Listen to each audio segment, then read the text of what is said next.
നെയ്യ് കൊണ്ടുപോകുന്നത് ഫ്രീ ആയിട്ടാണ്, പക്ഷേ തിരിച്ചു കൊണ്ടുവന്ന് മിച്ചം കൊടുക്കുന്നത് പൈസ വാങ്ങിച്ചുകൊണ്ടാണ്. കിലോ കണക്കിന് പൈസ വാങ്ങിച്ചിട്ടുണ്ട്.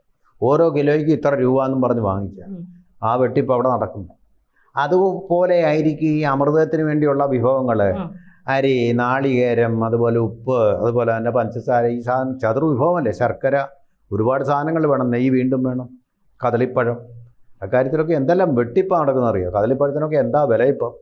അതിൻ്റെ എല്ലാം തൂക്കമനുസരിച്ച് അവിടെ നിന്ന് എടുത്തുകൊണ്ട് പോകും. ഇത്ര വേണം.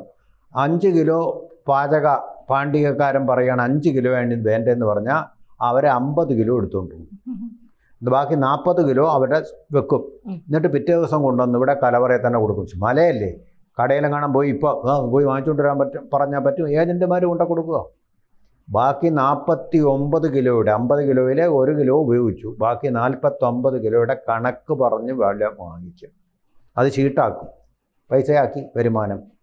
ആ തരത്തിൽ തീർച്ചയായിട്ടും 500 കോടിയുടെ വരുമാനം. സ്വർണ്ണമൊന്നും വേണ്ടെന്നേ. ഈ അമൃതത്ത് തന്നെ ഇതിന് വേണ്ടിയിട്ടുള്ള ഒരു വഴിയൊരുക്കലാണ്. അപ്പോൾ ഇതൊക്കെ നടന്നിട്ടുണ്ട്. ജയകുമാർ എന്നല്ല ആര് വന്നാലും ഇതൊക്കെ തന്നെയാണ് പണ്ടേ നടന്നുകൊണ്ടിരുന്നത്, ഇപ്പോഴും നടക്കുന്നതാണ്. നമ്മളെല്ലാം പോയി ഭക്തന്മാരെല്ലാം ഇരുമുടിക്കെട്ടും കെട്ടി ദർശനവും കഴിഞ്ഞ് നേരെ ഇങ്ങ് മടങ്ങി വരുന്നു.